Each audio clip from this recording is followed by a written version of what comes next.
Virgo rising. How you doing, Virgo? This is your reading for the Taurus new moon that's happening on the 27th of April 2025.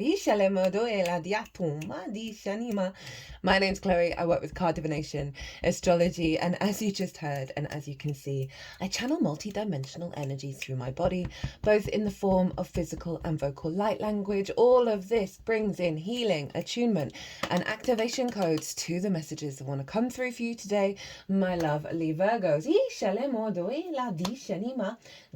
Now, I read for the rising signs. So for those of you who do not have Virgo in the first house, look to the house it does fall in your natal chart. Look to the themes of that house, and you want to apply those themes along with all the other meaning you've got going on in the sign of Virgo to the messages that come through, because it's as if that Virgo energy, wherever it falls in your natal chart, has now energetically moved to the first house. So the astrology for the rising sign will always still link in.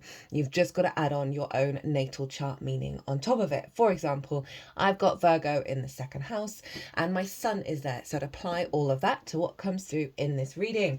As always, take what resonates, leave what doesn't. Now, there is a collective reading for this new moon. Have I been saying full moon? New moon. This is where I've broken down the astrology of the moon in at the exact moment in way more detail of how the celestial bodies are interacting with each other, communicating with each other, that form a harmonic blueprint, right? An energy frequency that we get downloaded with that unfolds over the next 6 months. So in that reading, I tap into the most integrated and expansive intention of what this new moon's all about. That way we can understand what's at the root of everything, all the little nuances that are going on in your own life. Pulled collective tarot, did channeled messages came through, and what I'm going to focus on the core words core message that came through in that reading with the tarot. So I'm going to be talking about the astrology for you, my loves, and as I do so, I'm going to be shuffling this deck, and we are going to get 2 cards. The first card is what's the blueprint? Now, this was the core collective message that we are downloading a blueprint into our physical vessel. Taurus is the first earth sign, ruled by Venus, fixed in nature, the symbol of the bull, right? So our physical senses, our body on a personal level, is reconnecting back to abundance, reconnecting to being able to slow down and appreciate the unfolding of life's existence, to appreciate the little moments, right? All of those things, but most importantly, clearing out a lot of fear and clutter in the physical vessel that is used to scarcity and is used to fear. So we're going to get a card on what is the blueprint that's coming in for you, my loves, right? And you know, what's the intention of this moon, the intention of the blueprint that's then going to unfold over the next 6 months.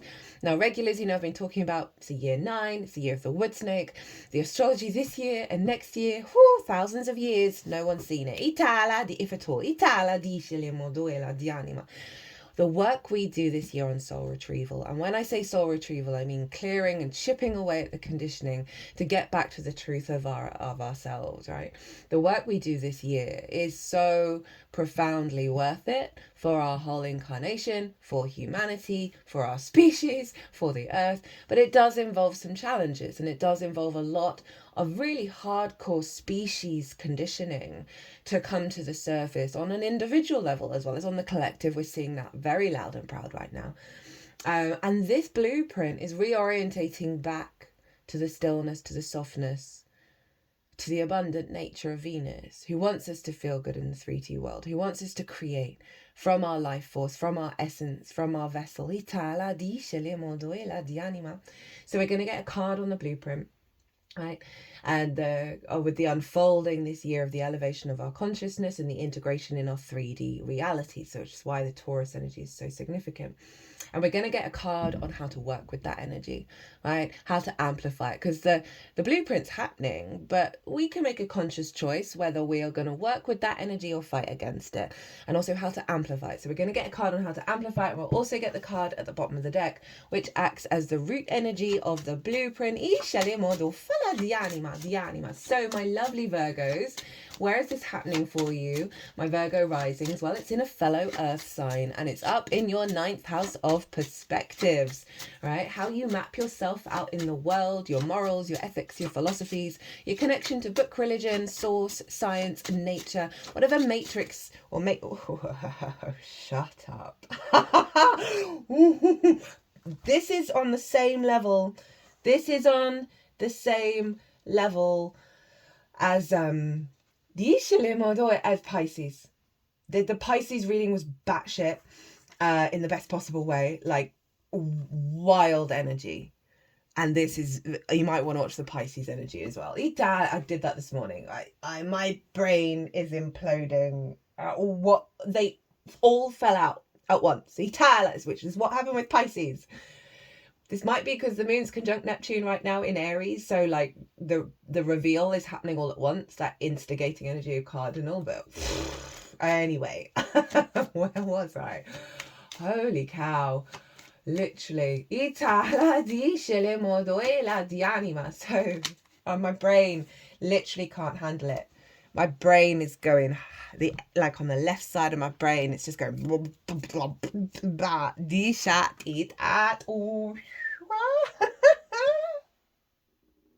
Virgo. Sorry, I'm going to compose myself, but right, what was I saying about the 9th house? It's the matrices that we're connected to that are bigger than us, and us figuring out what they mean to us. And also, what matrix are you creating, Virgo, in that Taurus area of your chart? So fresh new moon here, right? This is all about perspectives. It's about mastering of things.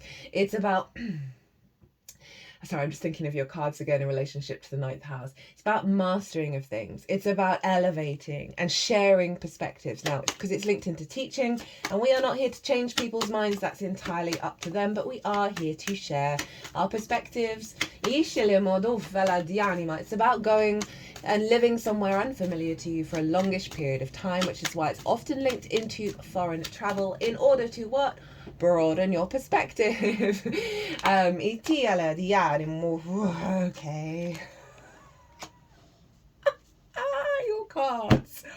Your cards, Virgo. So, new moon here. Very powerful new blueprint around how you perceive the world at a fundamental level that's in alignment with abundance, that's in alignment with you tapping into your senses of your experience here on this planet. You're not trying to escape it. You're not trying to hide from it. You're not in pain over it. There's just this sense of stability and this sense of unfolding around how you perceive the world, right? And therefore the matrix that you're creating. This feels like an upgrade in the matrix that you operate at your best. Now, this moon is not just about that. It's not just as simple as that. Mars and Pluto are opposing each other, and they are both squaring the moon, right? So Mars and Pluto, moon, both squares. And we've got Lilith over in Scorpio. All the fixed signs are being activated with this. And the 3 other celestial bodies engaging with the moon and the sun are all hardcore independent power energies. Mars, independent. Pluto, power. Lilith, independent power. It's all independent power funneling into this new moon, and the moon is exalted in Taurus. That means the qualities of the moon are raised up high, and the moon is being ruled by Venus in Pisces, who is exalted in Pisces. This is a profound reactivation of universal love, of divine love, of acceptance and peace, of value of self, of the vessel, of the incarnation, and the beauty of creation. Now, back to this fixed energy. So, Mars is over in your 12th. I've just had Mars in the 12th, so it feels like 6 months. I'm a Leo rising, so I've got Cancer there. You've now got Mars there, finishing off its retrograde cycle. It's not until the 2nd of May that it leaves the whole cycle. So we are recalibrating our motivation, our drive, our action, our instincts. Love Mars in the 12th. You may find yourself having some intense dreams. Sorry to make it personal, but could end up sweating a lot at night because Mars is in your 12th, the hidden lands, the dream space, right? So there's a lot of movement, there's a lot of action, there's a lot of Mars gets our blood pumping, so there's stuff like that, right? But the 12th house, hidden house of mysteries, the unconscious spaces. In those unconscious spaces can be trauma responses, limiting beliefs, distorted love languages. This is also the house that's very much linked into anxiety, depression, loss, and grief.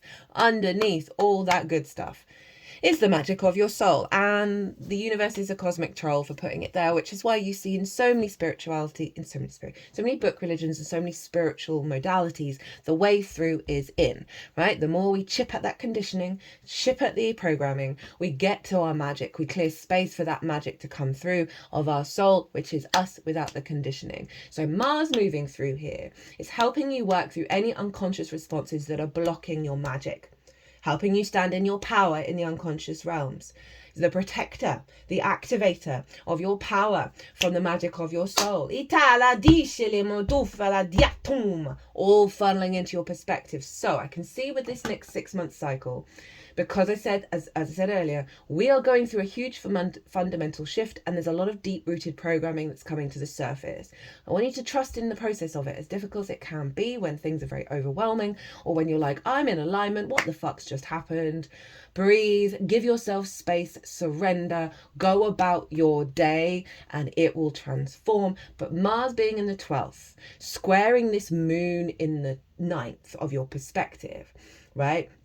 Big shifts bringing up big programming in the unconscious spaces that have blocked those perspectives. Trust when they do, because you've got to remember what's at the root of it. And I know what's at the root of it, and it's going to blow your mind, right? But Mars is also building your motivation and drive, your capacity to act from your higher self, from your soul, and enforce that into your perspectives. Bring that magic into your perspectives. Pluto, rooted power, transformation, can bring about power dynamics and control and possession, obsession, because Pluto's inherently neutral, so it brings up the extreme of that in order to get back into neutrality. In your 6th house of the adult in the room, work, physical health, how you work, how you figure things out and put them into practice. Routine, co-workers, collaboration, pets, acts of service. So Pluto's there for a very long time. Opposite Mars, both square the moon, of a recalibration to your universal truth of how you work and how you're the adult in the room, how you co-create. So a really fundamental reorientation of your perspective of work and how you work and how you manifest that way. With Mars over in the 12th, perhaps releasing some limiting beliefs, unconditional responses that block you being the adult in the room, block you standing in your power, block you tapping into the truth of how you embody the way that you work and create and build in the world. For you, that's all air signs of the 2nd, 6th and 10th. And Lilith over in your 3rd, of how you find meaning in the day-to-day, how you communicate. It's the day-to-day, it's the local shop, right? Walk to the shop. It is learning new things, short distance trips and siblings. It's the lens in which you communicate. It's how you find meaning in the day-to-day. Lilith is about respect, honor, dignity, equality. Being open to give and receive. The joy of two individuals coming together, whether that's energies or people or situations, two things coming together that are co-creating with each other at a profound level. Right? But if she's not getting it, and she's tried, and the other thing isn't playing ball, she's off, right? She's like, bye, you do you. I'm going to go do me, because I don't live in a space of fear and scarcity. Right? So, opposite this moon in your 3rd house of communication, squaring Mars and Pluto, of a radical shift of how you build in your day-to-day, right? Releasing unconscious responses, releasing restrictions around the full manifestation of how you work and how you build. Independence and sovereignty coming from Lilith, all funneling to this moon of the upgrade of your perspective, and then funneling back and acting as a generator, right, with all this fixed energy of how you build from a very magic of soul, adult in the room, strong desire to connect but be free at the same time. Beautiful. Now, 4 fixed signs all being activated can feel like you're being pulled in every single direction. If this is the case, the trick is to get into the center, get into the eye of the storm, to soften your energy, to clear your energy, to recalibrate in those moments of overwhelm. And then after you've cleared your energy, ask, which sign wants to go next. Take control. And then you turn it into a generator, which we've got for 6 months of building all this fixed energy. Once fixed energy gets going, it does not stop. Of you manifesting and building this perspective in your 3D. Now, Venus. Where are we? We're good. Oh, we're good for time. Is over in Pisces, conjunct North Node, Saturn, and the asteroid Ceres, which represents the grain and our the natural instinct for grain to grow and for there always to be abundance, this sense of deep nurturing and nourishment. Saturn, integrity, commitment. North Node in Pisces, heading into new territory, expanding into new territory, with Venus in her exaltation, divine love, unconditional love. Everything is connected, everything is one. Everything, the vast capacity of creative connection through the non-linear sphere. Heightened synchronicities, heightened magic, all over opposite your sign in the 7th house, the house of the other. One-on-one important relationships in your life. Be that a business partner, client, friend, therapist, lover, source. One-on-one important relationships. So there's a real focus, and this is affecting your perspective. Predominantly what I feel is an elevated, expansive, nurturing, nourishing, divine love perspective coming in from your relationship with Source that is then feeding into that 9th house. Now, some of you, this is going to be a long-term lover. This is going to be a business partner coming in. More clients, that are connecting to this blueprint, connecting to these perspectives. New interactions one-on-one that are in alignment with this blueprint, with this perspective. This real, as I said, the elevation of divine love into your perspective. Right. Let's get into these cards. This is the blueprint. The most integrated and expansive intention of this moon, this blueprint that's going to unfold over the next 6 months. I mean, 10 of Cups, the perspective of the outward manifestation of joy, alignment, love, creativity, one of the most positive cards in tarot. This is the outward expression. So you can have that this is the matrix that you're building, right? So when we get in alignment within ourselves, you then start to see the universe match it, right? So this is high vibrational, divine love, divine heaven on earth, inner, outer world, in alignment. We've also got a lot of union here. Yes, it's the nuclear family, but it's a representation of this things, not just you, but your exterior world. And we've got 2 energies of union here. Perhaps the inner child, the masculine and feminine inner child within you, the masculine and feminine grown self in union. Because we have the feminine and masculine within all of us. There are 6 yin signs, 6 yang signs. It's unavoidable, guys. We need to give up the ghost on denying that. I mean, Virgo. This is the blueprint. This is the perspective of you perceiving your external world being in alignment with union, joy, emotional alignment, the rainbow, which is our chakra body, aligned internally, representing externally. This is the blueprint for heaven on earth. And that's why I was losing my fucking mind. And not only that, this is how to work with this energy. This is how to work with this. This is how to amplify it. Oh, hi. Hi, Venus. Hi, Venus in all her fertility and all her creation energy. Hi, glory, glory, hallelujah. I'm speechless. Focus on creation. Focus on abundance. Focus on fertility. Focus on love. Focus on your power that is within you to unfold that. Focus on, I feel like I've just said it all, really. I'm feeling usually I talk non-stop. I'm feeling very still, very grounded, very embodied. I'm Virgo. Very powerful stuff right here. Of an alignment of this perspective into manifestation in the outside world.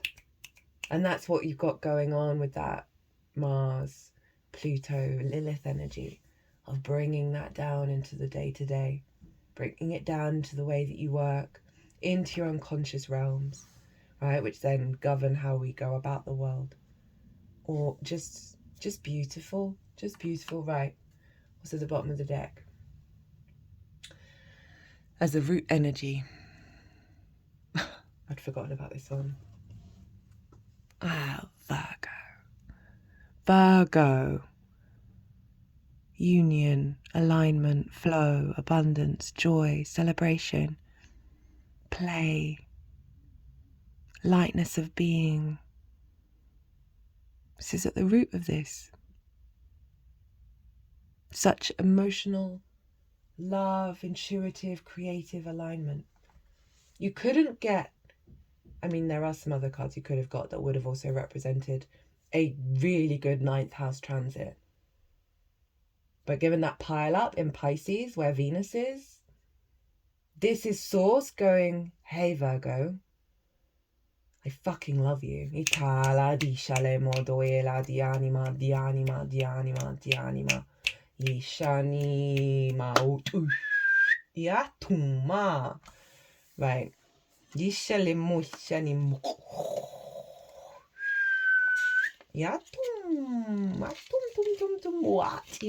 Right, from, yeah, I've got lots of stuff coming out from the throat. Taurus rules the throat. Oh, sorry, did you see that? Taurus rules the throat. Okay, so from the Astro Ascension Oracle, we've got Capricorn, I achieve. Stay the course.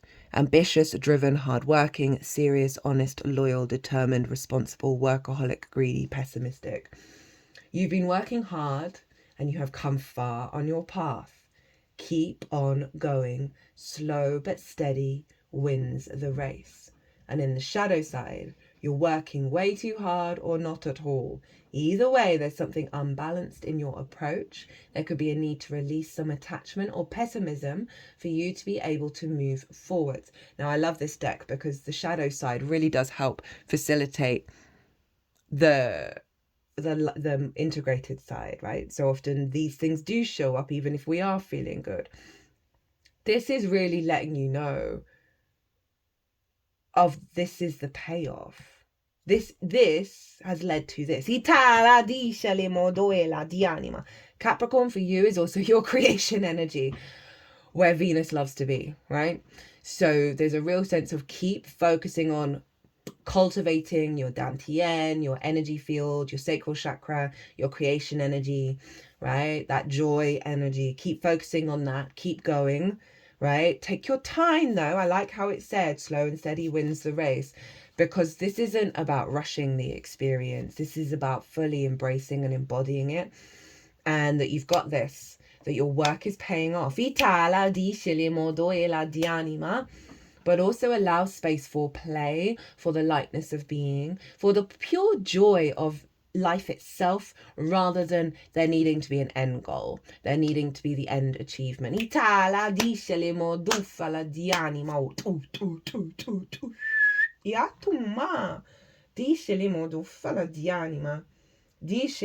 the bottom of the deck, we've got the 4th house, home and family. Now, before I read this, so much of our conditioning comes from the 4th. So on one side of it, I feel like a release of that conditioning. Healthy roots, emotional safety, roots, foundations, ancestry, past, mother, femininity, nurture, real estate, domestic life, happiness. Right? So one side of what I was saying in terms of the ancestors are there, your parental figures there, and it's part of the roles of everyone to sort of create some difficulties for us to work through.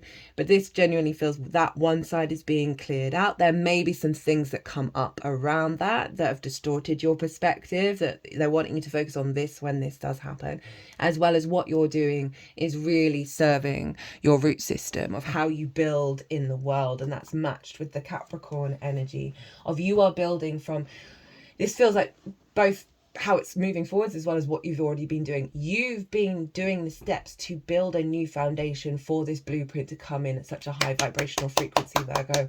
And though, you know, although things might not always be manifesting in the time frame or how exactly you would want, I'm speaking from my own experience. I've had so many things happen recently that haven't been ideal. They really haven't been ideal, but they've led to a deepening that my imagination wouldn't have been able to conjure up, that led to then a further, through that deepening, a releasing, and then an activation of full embodiment, rather than sort of skipping those steps, right? And this feels like there's been some steps that may have been frustrating that you didn't skip, and it's worth it. Itala dice le modoela di anima, di anima, di anima, di anima, di anima. Yati mianu. I don't know what that was. Ooh, ooh. I don't think they've ever made that noise like that before. Ooh, ooh, ooh,